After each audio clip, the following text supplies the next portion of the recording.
Barang kemas dan wanita memang tidak boleh dipisahkan. Oleh itu, satu pameran seni reka barang kemas daripada Jabatan Seni Reka Logam Contemporary UiTM bakal diadakan pada 16 hingga 19 Ogos 2022. Bersama dengan saya di studio, tiga tetamu. Kita bersama dengan Dr. Hema Zulaikha Hashim, Ketua Bidang Merangkap Pensyarah Jabatan Seni Reka Logam Contemporary Kolej Seni Kreatif UiTM Shah Alam, dan juga Puan Nur Adila Muhammad Rajili, seorang pensyarah, dan di sebelahnya Syasha Salfi Triza binti Rosli, pelajar tahun akhir. Assalamualaikum, selamat pagi. Waalaikumsalam warahmatullahi wabarakatuh. Hari ini gemelapan studio kita dengan barang kemas di atas meja dan juga seperti mana di cincin ni, di tangan saya ini memang cukup cantik. Seperti mana saya katakan tadi, wanita dan juga barang kemas cukup sinonim, tidak boleh dipisahkan. Tapi sebelum kita nak masuk kepada pameran ini, saya ingin bertanya kepada Dr. Hema terlebih dahulu. Bagaimana kalau Dr. Hema melihat sekarang ini industri barang kemas ini, revolusinya bagaimana, dan selaku ketua jabatan, apa di antara persiapan yang bahagian fakulti lakukan agar pelajar-pelajar ini setelah habis belajar mereka mampu bersaing, Doktor? Right, terima kasih Cik Syafiqah. Saya macam hilang kata-kata bila dia dah tunjuk jari yang penuh dengan statement of ring. Right, bismillahirrahmanirrahim. Untuk menjawab persoalan yang telah diberikan, eloklah kiranya saya mendahulukan dengan introduksi daripada Jabatan Seni Reka Logam Halus, okey, yang mana rata-ratanya di luar sana masih tidak tahu lagi dengan kewujudan kita punya jabatan. Right, jabatan kita telah dijenamakan pada 2013 dengan nama Jabatan Seni Reka Logam Contemporary. Di situlah bermulanya titik permulaan kita mengatur dan juga menyusun apakah setiap strategi dan objektif untuk untuk melahirkan pelajar-pelajar yang terbukti kemenjadiannya. Jadi keberhasilan itu memang kita telah merangka setiap modul di dalam silibus supaya mereka ini lebih rapat dengan industri, lebih terbuka dengan orang ramai di luar sana. Sesungguhnya hanya jauh hari mengenal manikam ke dah tersilap saya punya. Okey, disebabkan itulah mereka akan mencari juga di mana titik tolaknya Jabatan Seni Reka Logam Contemporary. Di situ juga kita meluaskan lagi pengetahuan bagaimana untuk membuat rekaan. Okey, jadi pelajar-pelajar kita ni memang diberikan sepenuhnya penelitian daripada merangka rekaan sehingga membuat produk akhir. Jadi di depan kita ni adalah hasil daripada produk-produk hasil tangan pelajar sendiri yang telah dilatih, okey, oleh tenaga pengajar. Okey, tenaga pengajar kami di peringkat degree ada 9 orang. Kesemuanya pakar di dalam bidang masing-masing. Kita juga ada cawangan di UiTM Kelantan, Machang, tetapi di situ lebih kepada pengajian diploma. So di Shah Alam kita membuka kepada pengajian peringkat ijazah dan juga sarjana muda. Okey, bercakap mengenai seni reka barang kemas ini, kita nak tanya kepada Puan Nur Adila. Bagaimana sebenarnya selaku seorang pensyarah ini melihat evolusi seni reka barang kemas daripada dulu sehingga kini? Bagaimana perkembangannya, Puan? Okey, bila bercakap tentang revolusi dan evolusi ini memang banyak ya telah berlaku, dan juga kalau kita tengok pun dari dekat market ataupun di pasaran, barang-barang kemas pun telah berubah dari seni rekanya dan juga pembuatannya. Ya. So kalau dari zaman dulu kita nampak banyak menggunakan intan, ya, intan yang tidak dipotong atau dalam bahasa term jewellery dia tak dekat. Dia panggil very raw ataupun rough diamond, ya, tapi kita panggil, orang Melayu panggil dia intan. So selepas tu revolution yang lain pun sedikit demi sedikit, sebab kita pun dapat influence daripada western ataupun daripada Asia, daripada barat. So kita try juga untuk follow dia orang punya flow, and then di situ juga kita kat Malaysia ni masih belum lagi ya clear ataupun jelas kita follow design movement ataupun dalam bahasa Melayu ni saya susah nak translate design movement ataupun art movement, ya. Dekat kalau kat luar sana kita dah nampak jewellery tu banyak dah more tu, yes, kat sini kita ada contemporary look, tapi dekat barat tu dia dah macam-macam macam sebab dia orang punya awareness ataupun dia punya kesedaran alam sekitar ya, di mana mereka tidak lagi menggunakan batu permata yang di mine ya, ataupun di gali. Di mine ada gali fresh daripada earth ya, daripada bumi.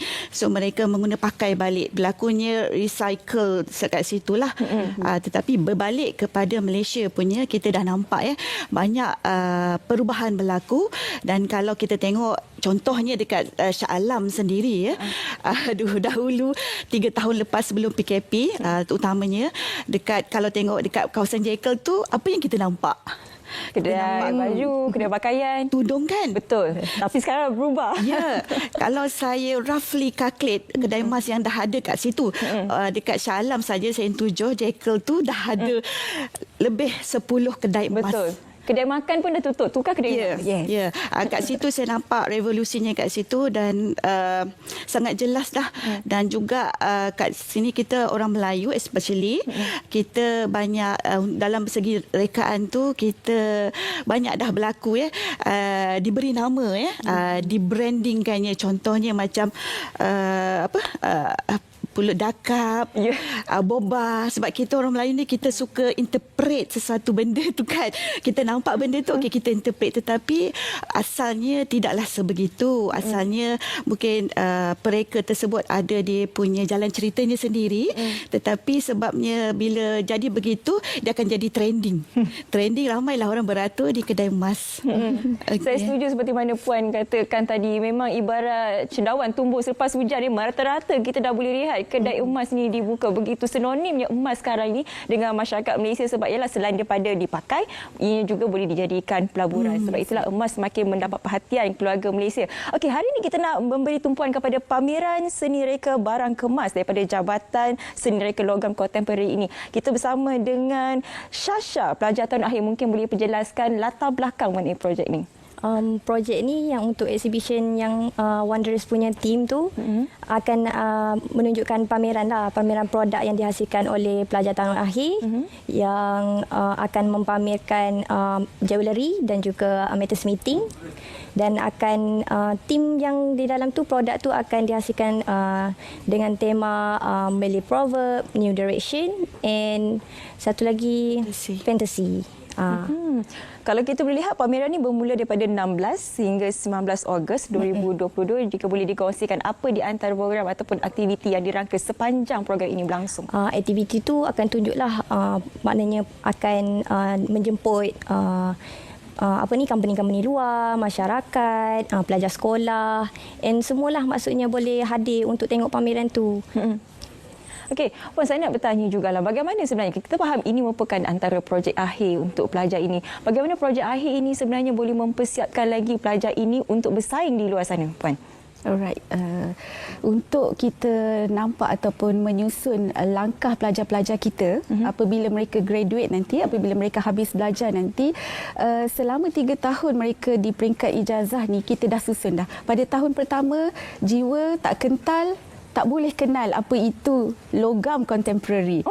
Jiwa kena kental dari dalam. Okey, di situlah lahirnya, sebab kita bekerja dengan logam. Kalau kita cakap dengan masyarakat di luar sana, bila cakap dia pakai perkataan logam, mereka ingat grill rumah. Tapi sebenarnya jiwa kental, appearance tu lebih lemah lembut. Jadi lahirlah dengan kita punya produk-produk yang memang dengan kreativiti yang halus. Okey, kita nampak dengan kepakaran mereka menyusun ataupun kita panggil setting di dalam bahasa jewellery, batu permata. Dekat situ kita boleh nampak ketekunan, ketelitian. Jadi jiwa-jiwa yang ada di dalam tu dikeluarkan secara informal. Tingkah laku itu diterbitkan ataupun dicerminkan melalui produk akhir mereka. Itu baru tahun pertama. Belum tahun kedua, belum tahun ketiga. So bila tahun ketiga, kita minta mereka ni untuk berani keluar, terus berhadapan dengan masyarakat. Rakan industri juga memainkan satu peranan yang penting, di mana mereka terus mengadaptasi jiwa pelajar kepada jiwa sebenar untuk berkerjaya. Di situlah kekentalan tadi dengan penuh jiwa yang lemah lembut diterbitkan pada akhir semester. Inilah tujuan bila kita membuat satu pameran. Okey, pameran tu memang kena berhadapan dengan semua orang. Bukan sahaja produk-produk dipamerkan, malah diorang punya attitude sendiri kita pamerkan. Jadi di situ kalau tak pandai bercakap, cikgu-cikgu dia dah tengok dah. Okey, okey, di situlah kita kena polish. Dalam barang kemas pun kita ada perkataan polishing jewellery. Dalam kemenjadian dan keberhasilan pelajar-pelajar kita juga polish diorang ni dari segi mental dan juga dari segi fizikal. Seram Syasha dengar. Bersedia. Dia dah tak seram dah biasa.